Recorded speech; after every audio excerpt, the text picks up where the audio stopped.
अस्सलामुअलैकुम। Horror stories के एक न्यू एपिसोड के साथ मैं हूं मजहर मलिक।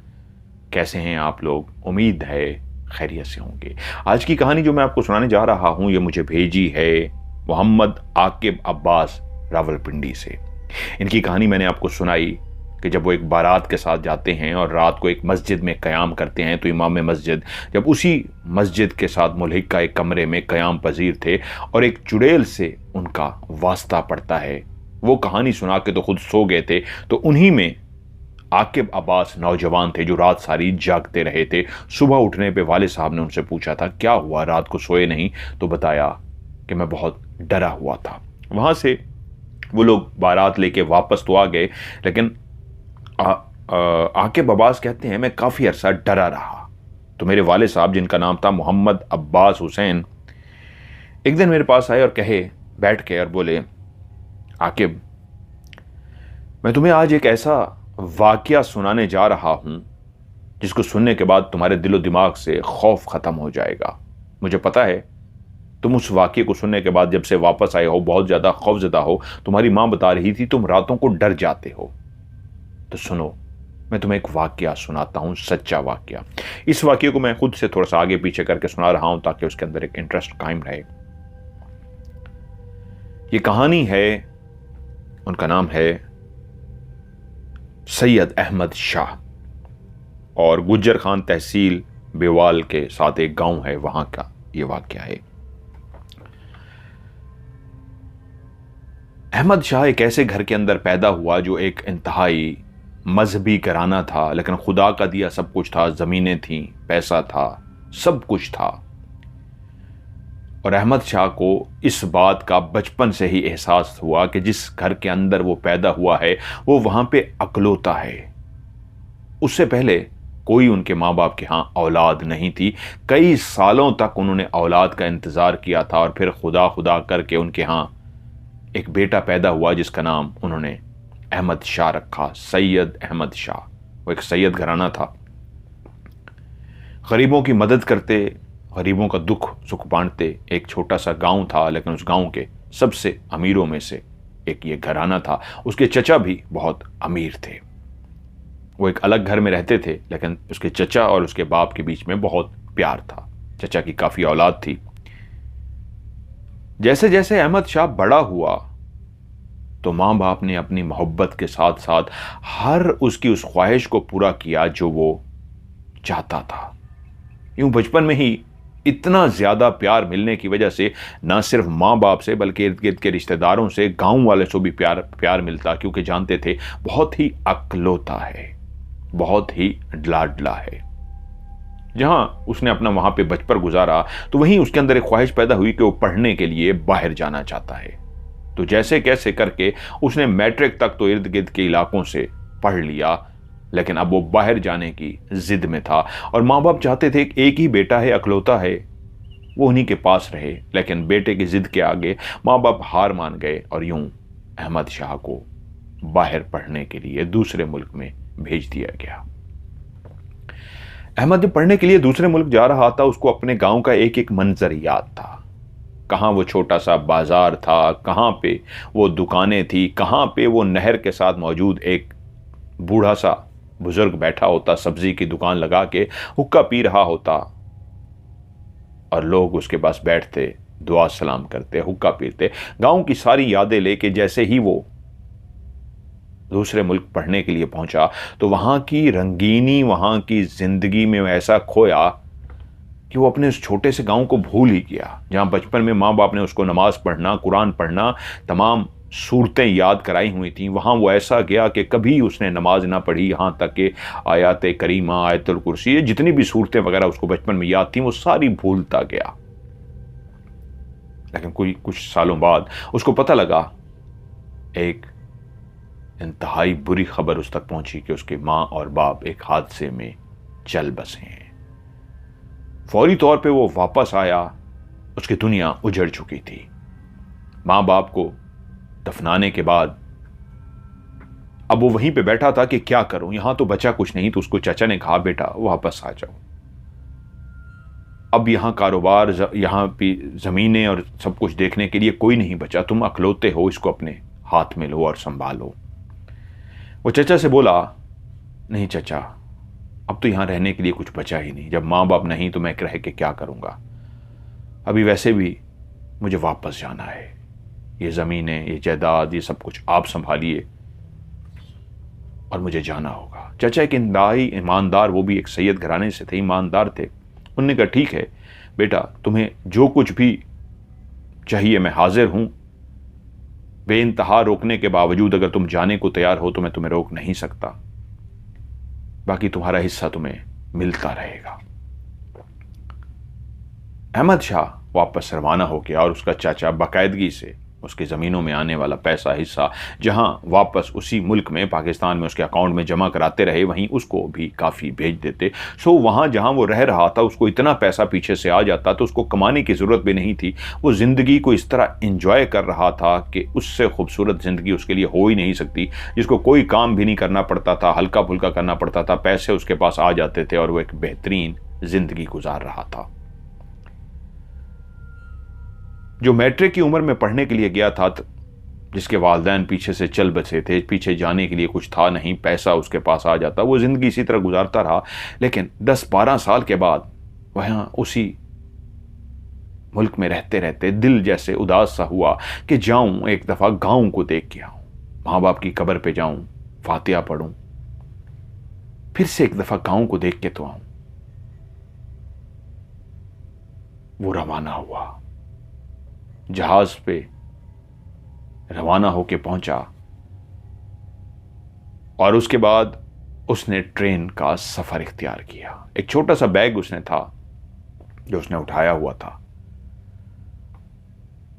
ट्रेन ने उसको उसके स्टेशन पे उतारा।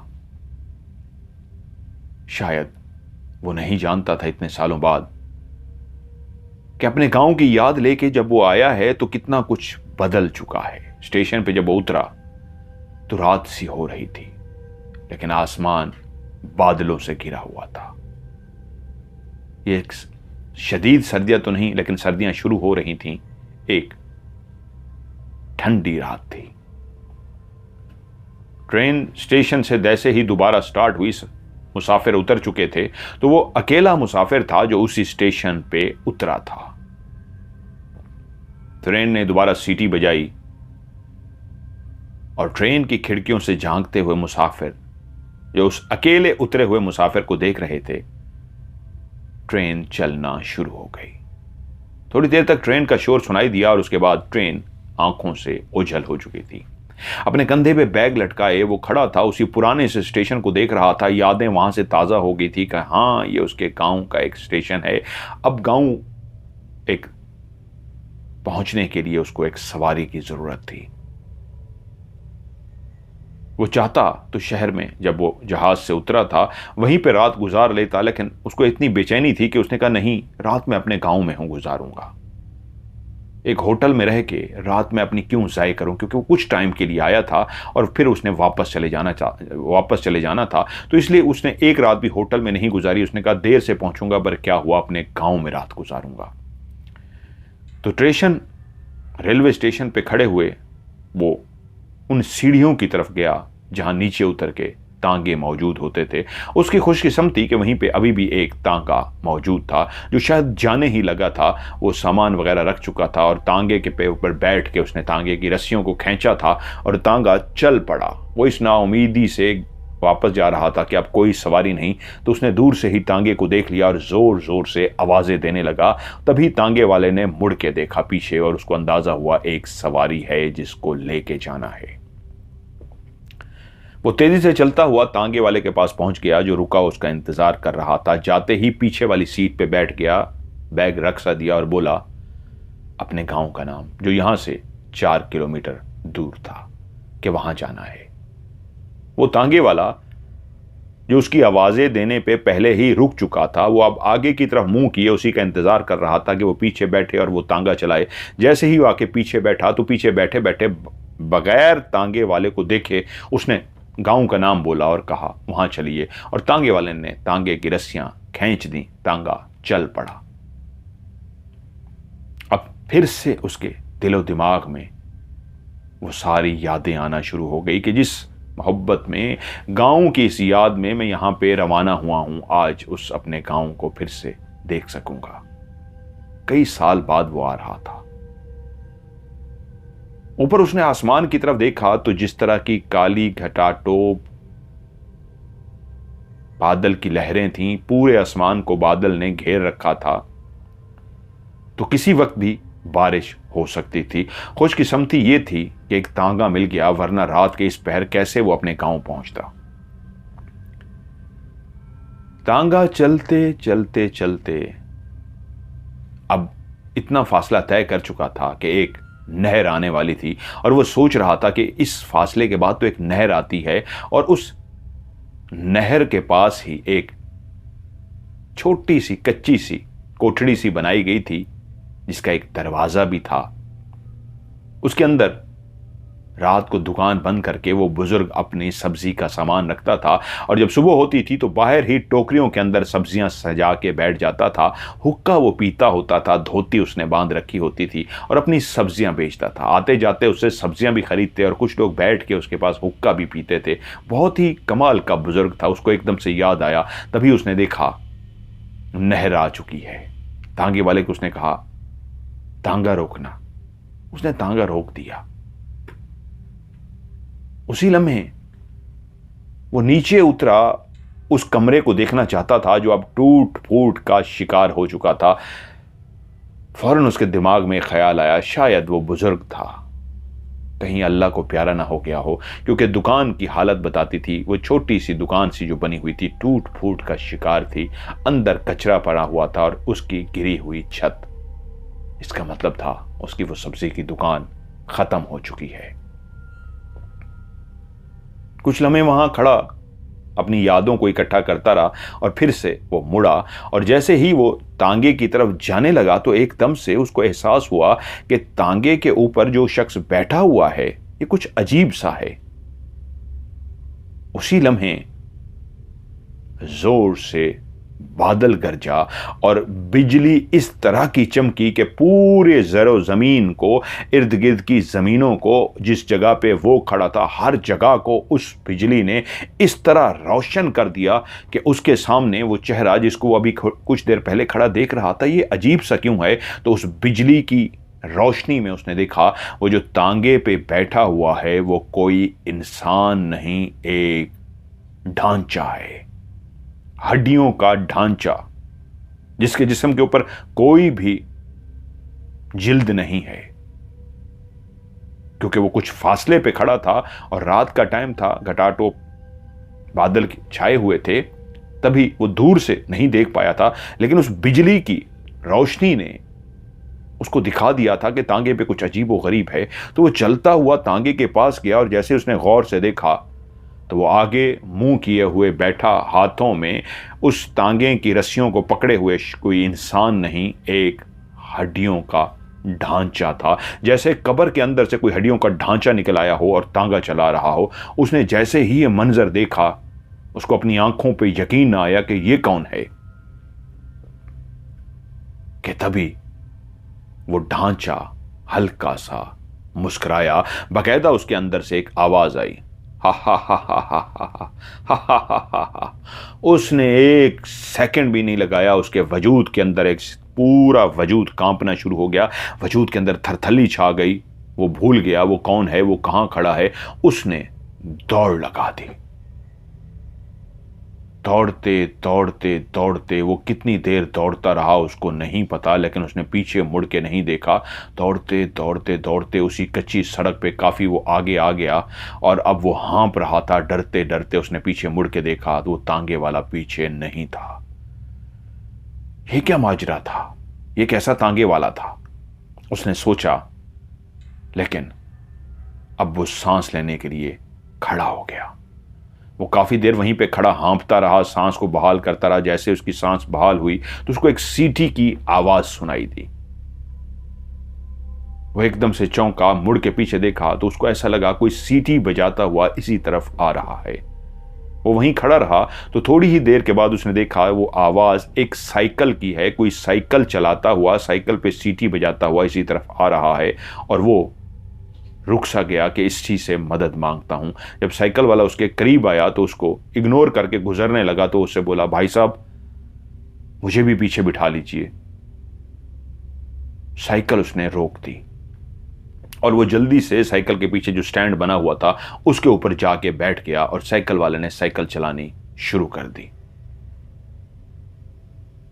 कुछ देर साइकिल इसी तरह चलता रहा और वो पीछे बैठा रहा। तभी उसने पीछे बैठे बैठे कहा,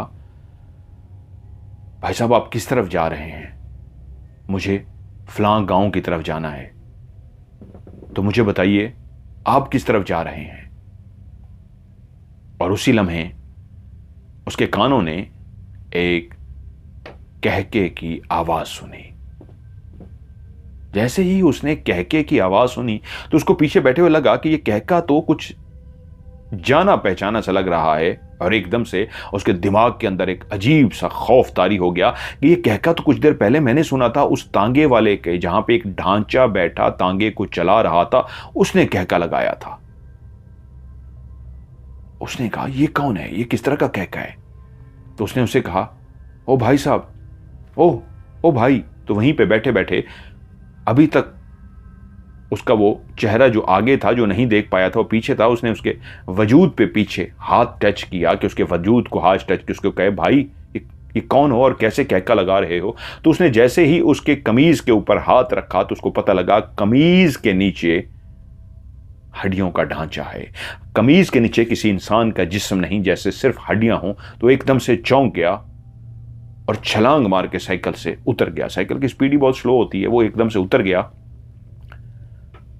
और साइकिल वाला उसी तरह साइकिल चलाता हुआ आगे बढ़ गया। वो कुछ देर से जो खामोश था फिर से सीटी बजाता हुआ वो आगे चला गया और वो खड़ा थर थर कांप रहा कि ये कैसा साइकिल वाला था। इसकी शर्ट को, इसकी कमीज को मैंने हाथ लगाया था तो आगे हड्डियां थीं और ये हंस भी उसी तरह रहा था। शुक्र है इससे जान छूटी। रात के उस पहर जहां जानता था कि ये एक सवारी गनीमत महसूस हुई थी, अब कोई सवारी नहीं आने लगी। वो फिर से अब पैदल चलना शुरू हो गया। उसका बैग उसी तांगे के अंदर ही रह गया था। अब उसके पास बैग भी नहीं था। बारिश शुरू हो गई। बारिश की बूंदें इस तरह गिरना शुरू हो गई कि अब शोर सुनाई दे रहा था, एक बारिश का शोर। पनाह लेने के लिए कोई भी जगह नहीं थी। इर्द गिर्द जमीनें थीं या दरख्त थे। वो चलता रहा, उस कच्ची सड़क पे चलता रहा कि एकदम से तेज मूसलाधार बारिश शुरू हो गई। और उस तेज मूसलाधार बारिश से बचने का एक ही हल था कि आगे किसी दरख्त के नीचे जाके वो पनाह ले। इसी तरह तेज तेज चलता हुआ बारिश में वो मुकम्मल भीग गया, क्योंकि सर्दियों की एक रात थी और उसके पास ओढ़ने के लिए सिर्फ वो एक जैकेट के अलावा, और अगर वो जैकेट भी भीग जाती तो उसके लिए मुश्किल हो जाता। वो भागता भागता एक दरख्त के नीचे पहुंच गया। जैकेट के उसने सारे बटन बंद कर दिए।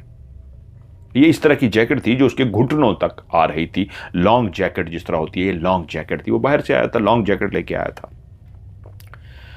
दरख्त के नीचे वो बारिश से बचने के लिए खड़ा रहा। तकरीबन 1 घंटा बारिश होती रही। 1 घंटे बाद जब बारिश खत्म हुई तो काफी भीग तो चुका था, लेकिन उसने फैसला किया कि फिर से बारिश ना शुरू हो जाए। अभी फासला बहुत ज्यादा है और मुझे गांव पहुंचना है, मुझे चलना चाहिए। वो फिर से चलने के लिए तैयार हो गया। लेकिन अब उस कच्ची सड़क पे जहां पानी खड़ा था, जहां कीचड़ हो चुका था, अब तेज तेज चलना उसके लिए मुश्किल था। और जब वो कीचड़ के अंदर पांव रखता तो एक छपाका सा आवाज ही आती, छक छक छक, एक आवाज सी पैदा होती और वो उस कीचड़ में चलता हुआ आगे जा रहा था। जब वो काफी आगे जा चुका, बारिश रुकी हुई थी, बूंदाबांदी सिर्फ हो रही थी, तो एकदम से उसको महसूस हुआ कि रात की उस तारीकी में, रात की उस खामोशी में पीछे एक आवाज आई है। एक ऐसी आवाज जैसे कोई उसके पीछे चलता हुआ आ रहा है। और वो एकदम से, जैसे ही उस आवाज को उसने महसूस किया तो उसने गर्दन मोड़ के चलते चलते पीछे मुड़ के देखा तो पीछे कोई भी नहीं था। उसने कहा शायद मेरा वहम है, पीछे कोई भी नहीं है, क्योंकि ऑलरेडी 2 वाक़यात इतने भयानक मेरे साथ हो चुके हैं। मैं डरा हुआ हूँ। फिर से वो चलना शुरू हो गया और बारिश ना सिर्फ रुक चुकी थी, शायद बादलों का एक टुकड़ा ऐसा था जो अपनी जगह से हट गया था और उसके पीछे छुपा हुआ वो चांद अपनी पूरी रोशनी नीचे फैला रहा था। अब वो क्लियर इर्द गिर्द के मंजर को देख रहा था। जहां थोड़ी देर पहले काफी अंधेरा था, मंजर उस चांद की रोशनी की वजह से काफी क्लियर था। वो इसी तरह आगे पैदल चलता रहा।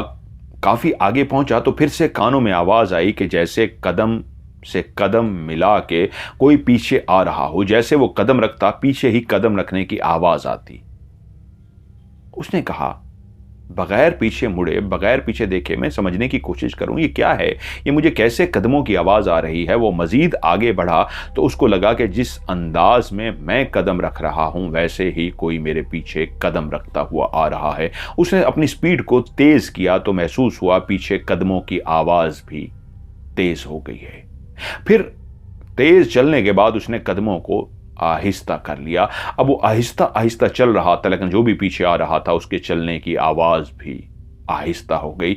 इतना उसको अंदाजा हो गया था कि जिस स्पीड से मैं चलता हूं, जो मेरे पीछे आ रहा है जिसके चलने की आवाज, क्योंकि वो एक कीचड़ था, वो एक कच्ची जमीन थी जिस पे बारिश जो घंटा बरसी थी उसने झल थल कर दिया था। उस झल थल की वजह से पानी जमा हुआ था, कीचड़ भी था। तो पानी में जब आप पांव रखते हैं तो एक आवाज पैदा होती है। तो उसके कान रात की उस तारीकी में, रात की उस खामोशी में क्लियर उस कदमों की आवाज को सुन पा रहे थे जो उसके पीछे आ रहे थे। उसके चलने के साथ साथ तेज होते, वो आहिस्ता चलता, वो कदम भी आहिस्ता हो जाते।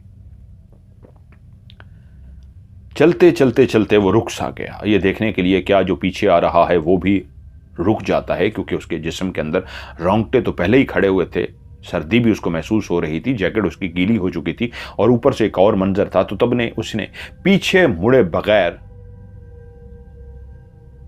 खड़े खड़े एक जुमला कहा, कौन हो तुम?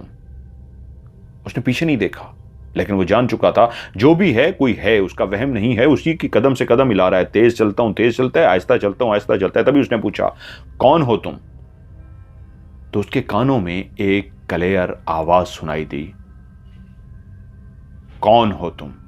सेम उसी तरह की आवाज जिस तरह उसने कहा था, कौन हो तुम? और पीछे से भी आवाज सेम, कौन हो तुम? ये क्या? ये तो मेरी आवाज है जो पीछे से भी आई है। ऐसा लगता है जैसे मैंने एक दफा जुमला कहा हो, फिर से मैंने दूसरी दफा जुमला कह दिया हो, जबकि मैंने दूसरी दफा जुमला तो नहीं कहा। और वहीं पे खड़े खड़े वो पीछे की तरफ मुड़ गया। लेकिन पीछे देखते ही उसकी रही सही जो जान जमा करके खौफजदा तो पहले ही था, जो रही सही कसर वो थी वो भी खत्म हो गई, जान निकल गई उसकी। उसने देखा उसके पीछे कोई और नहीं, उसके पीछे वो खुद खड़ा है। वो ये देख के इंतहाई हैरान रह गया कि जो अहमद शाह पीछे मुड़ के देख रहा है उसके पीछे भी उसी कपड़ों में, उसी होलिये में अहमद शाह ही खड़ा है। वो खुद था जो पीछे खड़ा था, जैसे किसी ने 100% उसकी कॉपी बना के पीछे किसी को खड़ा कर दिया हो। और पीछे खड़े हुए अहमद शाह ने ही कहा था, कौन हो तुम, उसी लहजे में जिस तरह उसने कहा था। और वो ये देख के इंतहाई खौफजदा रह गया कि पीछे भी मैं ही खड़ा हूं और आवाज भी मेरी तरह ही है, ये क्या मंजर है। और जब उसने ये देख लिया कि पीछे भी मैं ही खड़ा हूं, तो किसी भी इंसान के लिए इससे ज्यादा खौफजदा क्या बात हो सकती है। वो समझ गया ये नॉर्मल मामला तो नहीं है। मेरा हम शक्ल कैसे मेरे पीछे रात के इस पैर खड़ा हो सकता है, जहां पहले 2 बंदों से वास्ता पड़ चुका था जो इंसान नहीं और मखलूक थे। और तभी उसी लम्हे उसके जहन में आया, अहमद शाह भाग, जितनी तेज भाग सकता है भाग। और उसी लम्हे उसने भागना शुरू कर दिया। वो जैसे जैसे तेज भाग रहा था उसके पीछे मुड़ मुड़ के देखता तो उसी के पीछे एक और अहमद शाह भी तेजी से भागता हुआ आ रहा था। जिस तरह वो भाग रहा था उसी तरह वो भाग रहा था। भागते भागते भागते उसने उस कच्ची सड़क को छोड़ दिया और जमीनों के अंदर घुस गया। अब उसने पीछे नहीं देखा, जमीनों के अंदर शायद उसको आवाज नहीं आ रही थी उस दौड़ते हुए अहमद शाह की, जो उसके पीछे कच्ची सड़क पे दौड़ रहा था। जमीनों के अंदर वो दौड़ता रहा, पगडंडियों पे इधर उधर भागते भागते उसको दूर एक जगह पे एक झोंपड़ी सी नजर आई। उस झोंपड़ी के अंदर शायद कोई दिया जल रहा था। किसान अपने खेतों के साथ छोटी छोटी झोंपड़ियां बना के रखते हैं। अक्सर रात को अगर उनको रुकना पड़ जाए तो उसी झोंपड़ी में कयाम करते हैं। दूर से रात की उस तारीकी में जब उस झोंपड़ी के अंदर दिए की रोशनी नजर आई तो एक उम्मीद की किरण थी कि अब शायद कुछ बचाने के लिए इंसान मौजूद है। तो वो दौड़ता दौड़ता उसी तरफ जाना शुरू हो गया। जैसे जैसे उस झोंपड़ी के अब वो करीब जा रहा था, उसका और झोंपड़ी का बहुत कम फासला रह गया था। उसने पीछे मुड़ के देखा तो एक सुकून का सांस लिया। उसके पीछे आता अहमद शाह गायब हो चुका था।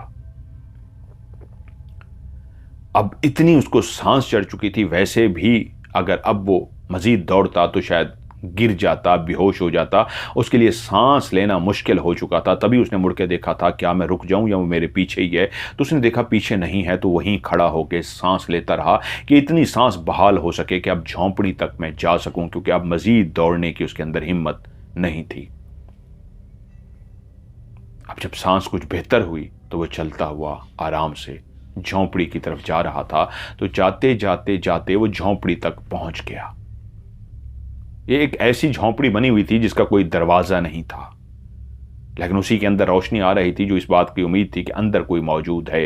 वो झोंपड़ी के दरवाजे के सामने जैसे ही खड़ा हुआ तो उसने देखा सामने एक मट्टी का घड़ा रखा है। घड़े के ऊपर एक पानी का गिलास जो मट्टी का बना हुआ है गिलास रखा हुआ है, और साइड पे एक चारपाई पड़ी हुई है,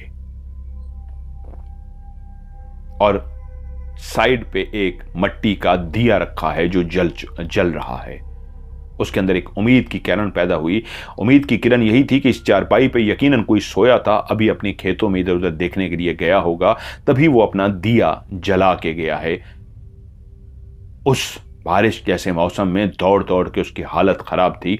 वो घड़े के पास गया, देखा उसके अंदर पानी मौजूद था। उसने पानी का गिलास भरा और उस मट्टी के गिलास में जल्दी से गटक करके वो पानी पी गया।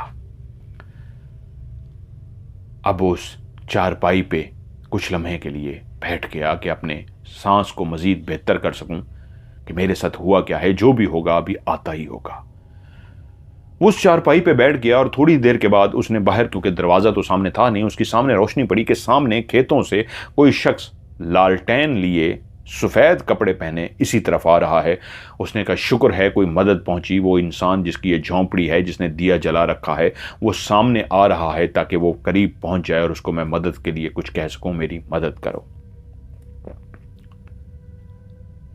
वो लालटेन पकड़े उसके करीब आ रहा था। वो बैठा रहा और उसके बाद उसको बुरा लगा कि मैं किसी की झोंपड़ी में बगैर इजाज़त बैठा हूं, मुझे निकल के बाहर खड़ा होना चाहिए और उसको एक्सप्लेन करना चाहिए कि तुम्हारी इजाज़त के बगैर मैं इसलिए बैठ गया कि मैं मुसाफिर हूं, मुझे नहीं पता। वो चारपाई से उठा और झोंपड़ी के बाहर उठकर खड़ा हो गया और उस शख्स का इंतजार करने लगा। थोड़ी ही देर के बाद वो शख्स हाथ में लालटेन पकड़े हुए जैसे ही करीब पहुंचा तो उसने उस सामने खड़े हुए शख्स को जैसे ही देखा उसकी जान निकल गई। सामने अहमद शाह ही खड़ा था, लेकिन एक कफन पहने हुए। इस अंदाज में उसने कफन पहन रखा था कि जब कोई मरता है और उसको कफन पहनाया जाता है और आखिरी लम्हे उसका दीदार करने के लिए कफन को ऊपर से सिर्फ चेहरे वाली जगह से खोला जाता है, इस अंदाज में ऊपर गांठ बंदी होती है, गिरह लगाई होती है कि आखिरी दीदार कर लें, और उसके बाद फिर से चेहरे को ढांप दिया जाता है। इस अंदाज में अपने चेहरे को खोल के आंखें बंद किए खड़ा था जैसे कोई मर चुका हो और आखिरी दफा उसका दीदार हो रहा हो। वो कफन पहने हुए कोई और नहीं, वो खुद ही अहमद शाह था। उसी लम्हे उसको लगा कि अब भागना मुश्किल है, जल्दी से मैं आयतुल कुर्सी पढ़ूं। उसने जैसे ही आयतुल कुर्सी पढ़ने की कोशिश की तो वो अभी 2-3 लाइनें ही पढ़ सका था कि उसको लगा कि उसको आयतुल कुर्सी नहीं याद, क्योंकि उसको याद आया कितने साल हो गए हैं, उसने तो कुछ पढ़ा ही नहीं, कितने साल हो गए हैं, नमाज तो दूर की बात है, कुरान तो दूर की बात है, वो किसी आयत को भी नहीं पढ़ता। वो तो अपनी रंगीन जिंदगी में ऐसा खो गया था कि उसको आज एहसास हुआ उसको आयतुल कुर्सी भी भूल गई है। फिर शुरू से उसने पढ़ने की कोशिश की, फिर से बिस्मिल्लाह पढ़ी और फिर से पढ़ा अल्लाहु ला इलाहा इल्ला हुवल हय्युल क़य्यूम, लेकिन थोड़ी देर के बाद पता लगा फिर से उसी आयत पे आके भूल गया है।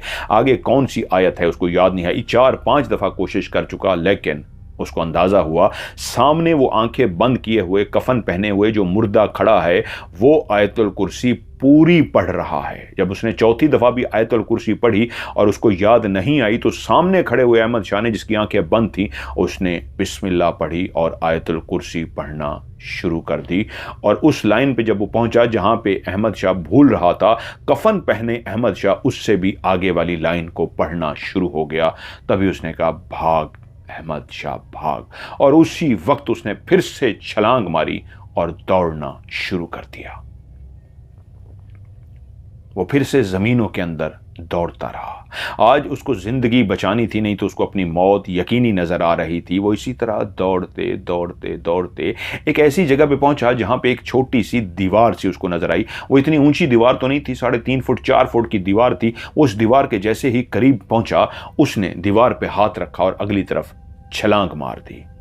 उसको नहीं पता था वो कफन पहने हुए वो मुर्दा उसके पीछे आया है या नहीं आया। वो अंदर चला गया। जैसे ही नीचे जाके गिरा तो वहां बैठ के हाँपना शुरू हो गया। वो हाँपता रहा। ये एक ईंटों की बनी हुई दीवार थी और उसका जो फर्श था वो भी ईंटों का बना हुआ था। वो वहां कुछ देर बैठ के सांस लेता रहा कि उसकी सांस बहाल हो जाए। जैसे ही उसकी सांस बहाल हुई, डरते डरते वो उसी दीवार के पीछे से ऊपर उठ के इस तरह देखना शुरू हो गया कि पीछे कोई वो मुर्दा आया तो नहीं है।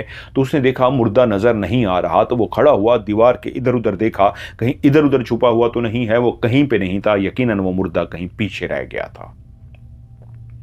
अब एक लंबी सी दीवार थी, वो इस दीवार के साथ साथ चलना शुरू हो गया। चलते चलते चलते चलते जब वो आगे पहुंचा तो उसको एक जगह पे एक मेहराब बना हुआ नजर आया। मेहराब होता है, क्योंकि मेरे तमाम मज़ाहिब के लोग कहानी सुनते हैं, मेहराब होती है एक ऐसी जगह पे, जिस तरह आप लोगों ने मस्जिद देखी होगी, मस्जिद के अंदर एक जगह होती है, उसको ख़ास अंदर करके बनाया होता है। यानी ऐसी दोनों तरफ दीवारें होती हैं और उनके बीच में एक गोल सी जगह बनाई होती है जहाँ पे जो इमाम होता है वो नमाज पढ़ाता है। और उसको एक मेहराब सा ऐसा नजर आया जिसके अंदर वो काफी बड़ा मेहराब था, और वो भी ऐसे था कि दोनों लेफ्ट राइट साइड पे दीवारें थीं और उन दीवारों के बीच में गोल सा आगे मेहराब बनाया गया था जिसके ऊपर छत सी भी बन गई थी। वो जल्दी से उस मेहराब के अंदर चला गया। ये काफी बड़ा मेहराब था।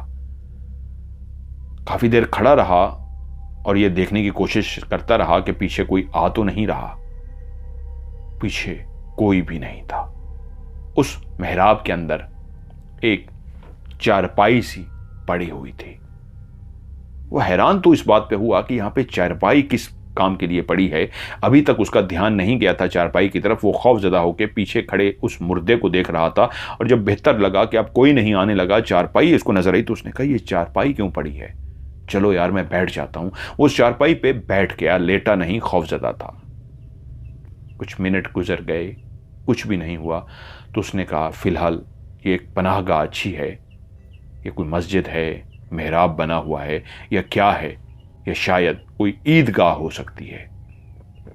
मस्जिद तो ऊपर से बंद होती है, जितनी लंबी उसकी दीवार थी और दीवार के एंड पे दरमियान में एक मेहराब बना हुआ था। तो उसने कहा, ये शायद कोई ईदगाह हो सकती है जहां पे ईद की नमाज पढ़ी जाती है। तो इसी तरह की अमूमन ईदगाह बनाई जाती है। उसने कहा, शायद ये कोई ईदगाह है, चलो मेरे लिए अभी फिलहाल एक सुकून की जगह है। वो उसी चारपाई पे लेट गया, लेकिन उसकी आंखें खुली थीं। वो बाहर की तरफ मुसलसल देख रहा था लेटा हुआ, कि तभी उसको लगा कि अब शायद जो भी था वो ना आए,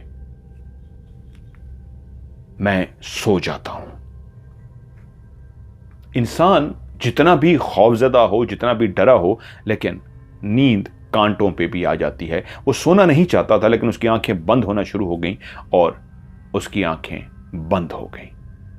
उसको सोए हुए वो नहीं जानता 5 मिनट गुजरे थे, 10 मिनट गुजरे थे, इससे ज्यादा टाइम नहीं हुआ होगा, 10-15 मिनट ही गुजरे होंगे, इससे ज्यादा टाइम नहीं, कि एकदम से उसकी आंख खुली उस आवाज से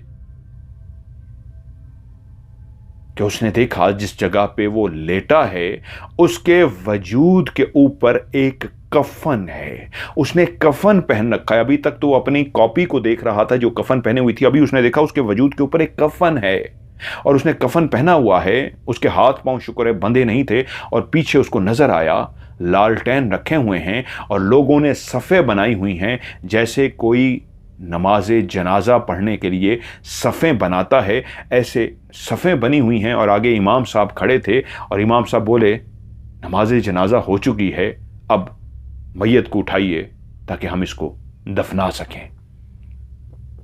तभी उसको अंदाजा हुआ कि वो जिस चारपाई पे लेटा है, अब आंख लगने के बाद जब उसकी आंख खुली तो उसके वजूद के ऊपर कफन भी है और नमाजियों ने नमाज जनाजा भी पढ़ लिया है। और जिसने नमाज जनाजा पढ़ाया था, आगे जो खड़ा था, वो कोई और नहीं, वो अहमद शाह ही था, जो आगे आगे सफ में इमाम बन के उसका नमाज जनाजा पढ़ा के कह रहा था कि नमाज जनाजा पढ़ाया जा चुका, अब मैयत को उठाइए, हम दफना दें। और पीछे जितने भी मुख्तलिफ चेहरों के लोग खड़े थे, वो एकदम से समझ गया कि उसका जनाजा पढ़ाया जा चुका है। या अल्लाह, मैं कहां फंस गया हूं। वो एकदम से उठा, उसने जल्दी से अपने कफन को उतारने की कोशिश की, जल्दी से उसने कफन को उतारा, जैसे कैसे, शुक्र है वो बंधा हुआ नहीं था, वो कफन में से बाहर निकल आया और उसके बाद उठा और फिर से उसने दौड़ लगा दी। दौड़ते दौड़ते दौड़ते उस कब्र से वो उस इमाम बारगाह, जो नमाज जनाजा के लिए वो जगह थी, वो जिसको ईदगाह समझ रहा था, वो ईदगाह नहीं थी, वो जनाजा गाह थी। ईदगाह एक ऐसी जगह पे होती है जहाँ पे ईद की नमाज पढ़ते हैं, और जनाजा गाह वो होता है जहाँ पे, ये मुसलमानों को तो पता है, मैं दूसरे मज़हब के लोगों को भी बताने के लिए, कि जहाँ पे सिर्फ जनाजा पढ़ा जाता है। तो वो जिस जगह पे जाके सोया था, वो जनाजा गाह थी। वो भागते भागते उसकी दीवार से कूदा और बाहर भागना शुरू हो गया। वो मरना नहीं चाहता था, अभी जिंदा रहना चाहता था, अभी तो वो नौजवान था। भागते भागते भागते एक ऐसी जगह पे पहुंचा जहां पे काफी दरख्त लगे हुए थे, अंधेरा भी था, कभी गिर जाता, खड़ा हो जाता। उस जगह पे काफी दरख्त भी थे, लेकिन मट्टी के टीले बने हुए थे। वो इन्हीं टीलों के बीच में से दौड़ता दौड़ता दौड़ता आगे बढ़ रहा था कि उसने अगला कदम भागते हुए आगे रखा। उसको नहीं पता था वो एक गड्ढा था, और जैसे ही उसने वो कदम रखा, उसी वक्त वो मुंह के बल गिरा और नीचे गिर गया। उस गड्ढे के अंदर बारिश की वजह से पानी पड़ा हुआ था, नीचे कीचड़ हुआ था।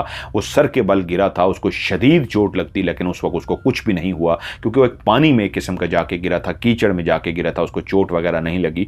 लेकिन अब वो हाँफना शुरू हो गया, उसके गिरने की वजह से काफी मट्टी भी ऊपर से गिर गई थी।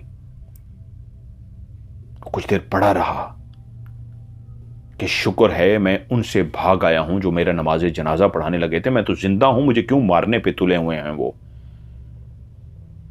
कुछ देर लेटा रहा, लेकिन थोड़ी ही देर के बाद उसको ऐसी आवाजें आनी शुरू हुई जैसे काफी लोग इस तरफ आ रहे हों। उसके अंदर एक उम्मीद की किरण बंधी कि शायद कुछ लोग इस तरफ आ रहे हैं, उनसे मैं कहता हूं मुझे बचाओ। तभी अंदर लेटे लेटे उसने चीखना शुरू कर दिया, कौन है, मेरी आवाज सुन सकते हो, मुझे बचाओ, मैं इस गड्ढे में हूं, मेरी मदद करो, प्लीज मेरी मदद करो। वो ऊंचा ऊंचा चिल्लाना शुरू हो गया। तभी उसने देखा उस जगह पे जिस गड्ढे के अंदर वो लेटा था, उसके इर्द गिर्द बहुत से लोग आके खड़े हो गए। और जैसे ही उसके इर्द गिर्द आके खड़े हुए तो वो उसकी चीखो पुकार, जो वो जोर जोर से मदद के लिए पुकार रहा था, कोई भी उसकी चीखो पुकार की तरफ तवज्जो ही नहीं दे रहा था। वो लेटा रहा और तभी एक बंदा फिर से आगे बढ़ा। वो कोई और नहीं, वो उसी का हम शक्ल था। वो बोला, दोस्तों फातिहा पढ़ ली है, अब मट्टी डालना शुरू करो। तो तभी उसको एकदम से एहसास हुआ, मट्टी डालना शुरू करो। और उन्होंने मुट्ठियां भर भर के मट्टी डालनी शुरू की। तो उसको लगा कि मैं किस जगह पे हूं। तो उसने जब गौर किया, ये तो एक तंग सा गड्ढा नहीं, ये तो एक कब्र थी, ताजी कब्र जो किसी मुर्दे के लिए खोदी गई थी, और वो उस कब्र के अंदर आकर गिरा था। और वो लोग अब उसके ऊपर मट्टी डालने लगे थे, अब उसके ऊपर मट्टी डाल रहे थे।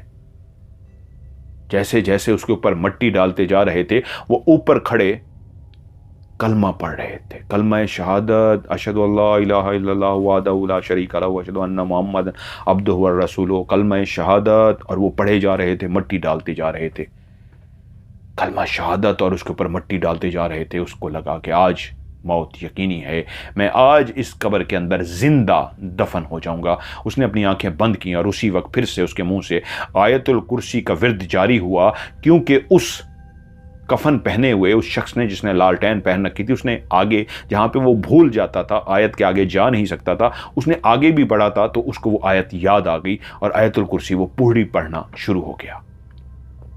और उसी वक्त उसको कानों में एक ऐसी आवाज आई जैसे कहीं करीब से किसी ने अजान दी हो, स्पीकर में नहीं, एक वैसे ही आम इंसान जैसे रात की तारीकी में अजान देता है, उसको अजान की एकदम से आवाज आई और वो लोग बोले, दोस्तों आओ, तहज्जुद का टाइम हो गया।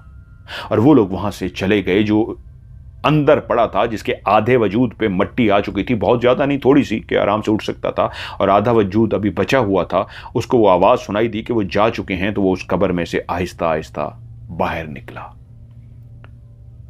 और बाहर निकल के उसको अंदाजा हुआ जहां से वो अजान की आवाज आई है, मुझे उसी कब्रिस्तान, उसी मस्जिद में जाना चाहिए। वो अब दौड़ने वाला अंदाज तो उसका नहीं था, चलने वाला अंदाज था, थक चुका था, उसकी हिम्मत जवाब दे चुकी थी। वो चलता चलता उसी सिमत जाने लगा तो उसको एक जगह पे रोशनी सी नजर आई, लालटेन जल रहे थे 3 से 4, और शायद वो किसी छोटी सी जगह पे जल रहे थे। वो उन्हीं लालटेन की तरफ गया तो उसने देखा एक मस्जिद है जहां पे एक हाथ से चलाने वाला नलका, जिसको हैंड पंप बोलते हैं, नलका भी लगा हुआ है। वो फौरन गया, उसने कहा यह मस्जिद है। उसने मस्जिद को देख ली, जल्दी से गया, उस हैंड पंप को चलाया तो उस ठंड की वजह से उसके अंदर से गरम गरम ताज़ा पानी आया, जिससे उसको राहत महसूस हुई। उसने फौरी तौर पे वजू किया, मुंह पे छींटे मारे, वो भारी सी जैकेट उतार के फेंक दी और मुंह हाथ धो के वजू करके वो आया। और आते ही वो सीधा मस्जिद, उस कच्ची सी बनी हुई मस्जिद की, जहां बाहर एक छोटा सा मस्जिद का इहाता था और आगे एक कमरा सा बना हुआ था, मस्जिद का कमरा। वो उस अहाते से दाखिल हुआ और आगे कमरे में चला गया, क्योंकि बाहर ठंड सी थी, उसने जैकेट उतार दी थी, वो भरी हुई थी। अंदर गया तो वहां पे चटाई की, खजूर की बनी हुई जो चटाई थी, खजूर के पत्तों की बनती है, वो बिछी हुई थी। उसके ऊपर गया और एकदम से सजदे में गिर गया। कितनी देर वो गिड़गिड़ाता रहा, कितनी वो देर अपने रब से हम कलाम होता रहा कि या अल्लाह, मैं कैसी दुनिया में चला गया था कि सब कुछ भूल बैठा, मुझे नहीं पता। मैं आयतल कुर्सी को ही भूल गया, मैं क्या से क्या हो गया। बचपन से लेके अब तक की सारी बातें उसको याद आती रही और वो अपने रब के आगे गिड़गिड़ाता रहा, गिड़गिड़ाता रहा, गिड़गिड़ाता रहा कि उसको किसी के चलने की आवाज आई, जैसे पीछे से कोई चलता हुआ आ रहा हो। वो रोता हुआ सजदे से उठा और उसने देखा कोई जो चलता हुआ आया है, मस्जिद के आते के बाहर खड़ा हुआ है और उसको घूर रहा है। उसने उसको देखा, एक गांव का कोई शख्स था। वो उसको देख के बोला, उठो, अजान दो, अजान का टाइम हो गया है। ये कह के वो शख्स चला गया। वो हैरान हुआ कि कौन था, अगर इसी मस्जिद का था तो उसने खुद क्यों नहीं अजान दी, मुझे क्यों कह रहा है। तभी वो खड़ा हुआ कि क्या मैं अजान दे सकता हूं, क्या मुझे अजान याद है, क्या मैं इस काबिल हूं कि अजान को दे सकूं।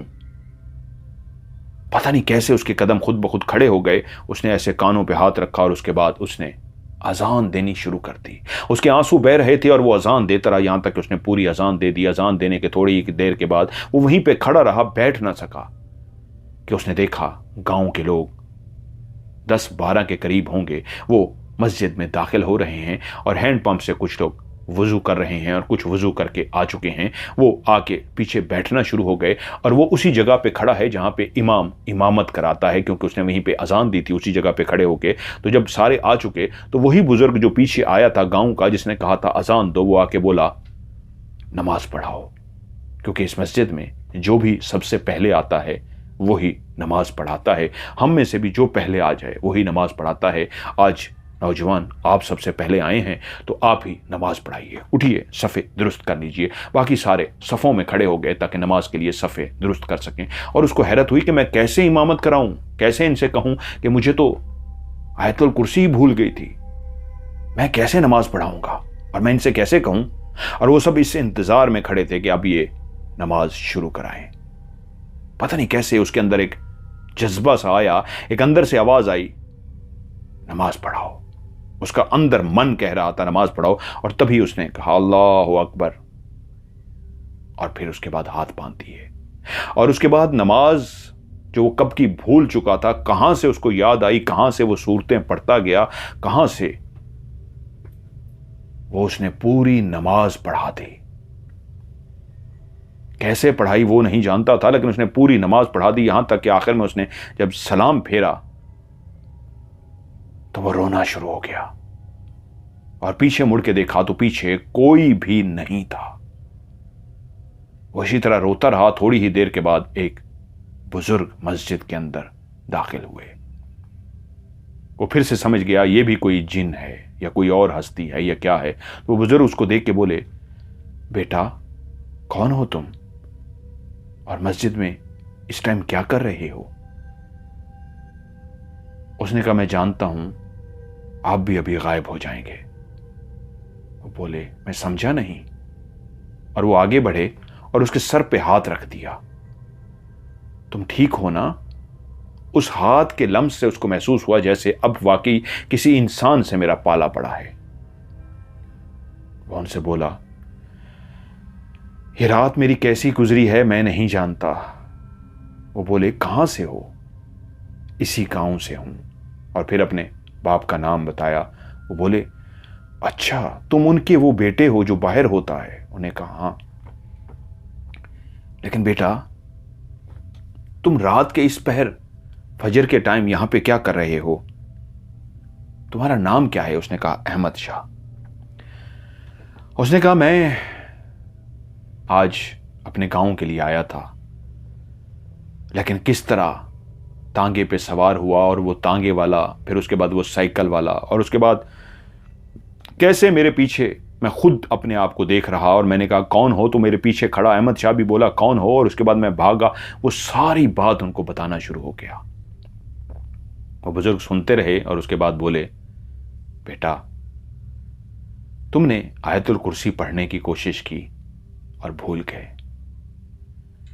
आज वो जो मुख्तलिफ रूप धार के आया है वो तुम्हारा ईमान था, वो तुम्हारा दीन था, वो तुम्हारा नफ्स था जो तुम्हें यह एहसास दिला रहा था कि एक दिन सबने मर जाना है। और तुम बाहर की दुनिया में जाके अपने दीन को, अपने नफ्स को, अपने ईमान को, अपनी इबादत को, अपनी आखरत को भूल गए।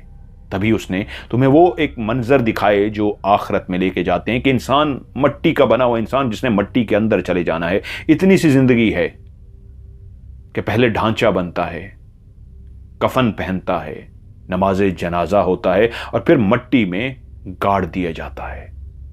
लेकिन उसके बाद जब तुम इस मस्जिद में आए और जब तुम्हें नमाज के लिए कहा गया तो तुम्हें बताया गया उस कब्र के अंदर जो चीज तुम्हें बचाएगी वो यही तुम्हारे आमाल होंगे, तुम्हारी नेकियां होंगी, तुम्हारी इबादत होंगी। और उन नेक बुजुर्ग जिन्नात ने तुम्हारे पीछे नमाज पढ़ी है। और तुम जो सब कुछ भूल चुके थे, तुम खुद बता रहे हो नमाज पढ़ाते हुए तुम्हें सब कुछ याद आ गया, तो ये उन्हीं की बदौलत हुआ है जो तुम्हारे पीछे नमाज पढ़ रहे थे। वो कोई और नहीं, नेक जिन्नात थे जो तुम्हारा रूप धार धार के तुम्हें ये एहसास दिलाने की कोशिश कर रहे थे कि तुम कैसे अपनी आखिरत को, अपने नफ्स को, अपने अमालों को, अपने दीन को, ईमान को भूल बैठे हो।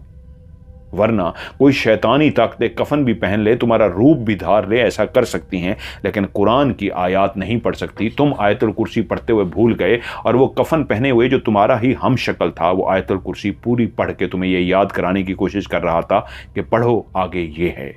तो वो कोई अल्लाह का नेक जिन था, नेक बुजुर्ग जिन था। उन्होंने तुम्हें जो असल में डराया है वो डराया नहीं, वो एहसास दिलाया है कि अपनी जिंदगी की तरफ लौट जाओ। ये भी रब की तरफ से इशारे होते हैं जो तुम्हें भी इशारा मिला है। मेरा बच्चा, अब नमाज पढ़ो और अपने घर जाओ। मैं काफी देर वहां पे बैठा रहा। उसके बाद गांव के लोग आए, उन्होंने नमाज पढ़ी, मैंने भी उन बुजुर्ग के पीछे नमाज पढ़ी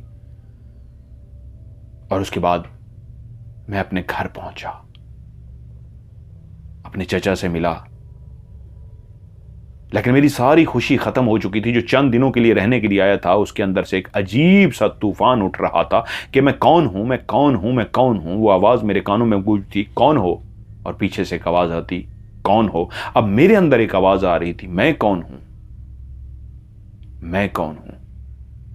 मैं कुछ दिन वहां पे रहा, लेकिन अब वो दिन करीब आ रहे थे जब मैंने वापस जाना था। क्योंकि एक बात जो हैरान कुन थी वो ये थी कि जब उस मस्जिद के अंदर उस बुजुर्ग ने मुझे बताया कि वो तुम्हारा दीन था, ईमान था, वो तुम्हारा नफ्स था, वो तुम्हारे आमाल थे, और मैंने नमाज पढ़ी। नमाज पढ़ के मैं जैसे ही मस्जिद से बाहर जाने लगा तो मुझे उस बुजुर्ग की आवाज आई थी, अहमद बेटा ये बैग शायद तुम्हारा है, और मैंने मुड़ के देखा तो मेरा बैग साइड पे रखा हुआ था। मैंने कहा जी ये मेरा है, अपना बैग लेते जाओ। वो कहाँ से आया था मैं नहीं जानता। मैं अपना बैग लेके चचा की तरफ पहुंच गया था। सब मिले, बहुत प्यार से मिले। मैं परदेश से आया था, बहुत इज्जत दी, लेकिन मैं गुमसुम सा रहा। ऐसा गुमसुम सा हुआ कि मैं कौन हूं अपने आप को पहचानने के लिए फिर वापस ना जा सका। फैसला किया कि मजीद टिकट बढ़ा लूंगा, जाऊंगा। टिकट तो बढ़ाई नहीं, वो डेट गुजर गई, आगे टिकट ले लूंगा, किस चीज की कमी नहीं थी। टिकट को आगे करते करते करते ऐसा वहां पे रहा कि वहां से जाने को दिल ना किया। उसकी वजह यह थी, वही गांव की छोटी सी मस्जिद जहां मैं नमाज पढ़ने के लिए जाता था। और फिर एक दिन पता लगा कि उस मस्जिद के वो जो इमाम साहब थे अल्लाह को प्यारे हो गए। और जब मैं उस दिन गया तो पता लगा वो अल्लाह को प्यारे हुए हैं। तो नमाज जनाजा हुआ और उसके बाद उनको दफना दिया गया। और जब मैं घर जाने के लिए कि मस्जिद में नमाज पढ़ लूं, घर जाता हूं, अब जब वहां पे जाने के लिए मस्जिद में खड़ा हुआ तो एक शख्स की आवाज आई, अहमद शाह कौन है? मैंने कहा जी मैं हूं। उन्होंने कहा इनकी मरने से पहले जो मुझे ताकीद कर गए थे कि मेरे बाद अहमद शाह से कहना इमामत कराए। अब बुजुर्ग भी खड़े थे, दाढ़ियों वाले खड़े थे, मैं एक बगैर दाढ़ी वाला नौजवान, छोटी छोटी दाढ़ी तो आ चुकी थी इन दिनों में, लेकिन मुझे इमामत के लिए कहा जा रहा था। मैं हैरान सा हो गया और इधर उधर देखा तो वो बाकी भी बोले इमाम साहब की ख्वाहिश थी, आइए नमाज पढ़ाइए। और मैं आगे हुआ और नमाज पढ़ा दी। उस दिन वो नमाज क्या पढ़ाई कि जिंदगी ऐसी बदली कि उसी मस्जिद का होके रह गया और फिर वापस ना जा सका। अब उस जगह पे बहुत बड़ी उन्होंने, फिर उनके पास दौलत थी, अमीर थे, तो अपना पैसा गरीबों की फलाह व बहबूद के लिए, उस गांव के लोगों की फलाह व बहबूद के लिए, और वो पैसा उस मस्जिद पे लगा के बेहतरीन शानदार उस जगह पे मस्जिद बनाई और उसी मस्जिद के इमाम होके रह गए। लोगों से मिलते, लोगों से प्यार से पेश आते, गांव वाला का ख्याल रखते। और फिर उनका नाम सूफी सैयद अहमद शाह, जो इमाम मस्जिद थे, इमाम मस्जिद सूफी सैयद अहमद शाह, हर जगह मशहूर हो गया। लेकिन उनकी उस जिंदगी से बहुत कम लोग वाकिफ थे। और फिर उन्होंने अपनी बाकी ज़िंदगी उसी गांव में अपनी ज़मीनों को देख के, गरीबों की मदद करके और उसी मस्जिद की इमामत करते हुए गुजारी। उसके बाद फिर उनको ज़िंदगी में कभी कोई डर नहीं लगा। मेरा बाप जिन्होंने ये कहानी भेजी है, उनका नाम है मोहम्मद आकिब अब्बास। वो कहते हैं मेरा वालिद मोहम्मद अब्बास हुसैन जब मुझे ये कहानी सुना चुका तो बोला, बेटा जब इंसान के अमाल, इंसान का ईमान, इंसान का नफ्स, ये सारी चीज़ें इंसान के कंट्रोल में हो, वो अपनी इबादत को कायम रखे, अपने नफ्स पे कंट्रोल करे और बुराई से दूर रहे, नेकी करने की कोशिश करे, अल्लाह की मखलूक से प्यार करने की कोशिश करे, तो उसको कभी किसी जिन से डरना नहीं चाहिए। तुमने उन इमाम साहब की बात तो सुनी जिन्होंने चुड़ैल को देखा था और वो डर गए, लेकिन तुमने सुना नहीं उसके बाद वो फिर जिंदगी में कभी नहीं डरे। और सूफी सैयद अहमद शाह भी उसके बाद ना सिर्फ कभी जिन्नात से डर सके, बल्कि कई जिन्नात उनके पीछे नमाज पढ़ते थे। वो बताते नहीं थे, लेकिन लोग जानते थे कि उस मस्जिद में कई जिन्नात नमाज पढ़ने के लिए आते थे। तो तुमसे कहूंगा कभी मत डरना। तुम्हारा मन साफ है, अगर तुम्हारा मन साफ है, तुम्हारा अंदर साफ है, तुम्हारे आमाल साफ हैं, लोगों की मदद करते हो, लोगों की भलाई का काम करते हो, अपने अल्लाह से प्यार करते हो, अपने अल्लाह की इबादत करते हो, तो फिर डर कैसा? ये वाले साहब की बात और वाले साहब की इस तरह की समझाने वाला तरीका जो था, वो मैंने ऐसा ज़िंदगी से पल्ले बांध लिया कि उसके बाद मैं खुद कभी ज़िंदगी में डरा नहीं। आप भी अक्सर अपनी कहानियों में मैं सुनता हूँ और अपनी कहते हैं कि जब आप इन्वेस्टिगेशन करते थे, ये उन्होंने कहा है मेरे बारे में कि मदर साहब आप भी अपनी इन्वेस्टिगेशन करते हुए कभी डरते नहीं थे। ये मैंने आपके अंदर भी देखा, खौफ नहीं था। और ये मैंने आपसे सुना, आप अक्सर कहते थे जिसका मन साफ हो उसको डरना नहीं चाहिए, ना इंसान से ना जिन्नात से। ये जुमला मैंने आपके मुंह से भी कई दफ़ा सुना है और मैं कहता हूँ, बिल्कुल जी कहता हूँ मैं, जिसका मन साफ हो तो जिन भूत चुड़ैल से क्या डरना, सिर्फ अल्लाह से डरना। जिसका मन साफ हो उसको डरने की किसी से ज़रूरत नहीं। तो उन्होंने कहा ये कहानी आज आप इसीलिए आपको सुना रहा हूँ, दूसरों को भी बताइएगा। जिसका मन साफ हो, अल्लाह की इबादत करता हो और अल्लाह की मखलूक से प्यार करता हो, तो उसको कभी किसी मखलूक से नहीं डरना चाहिए।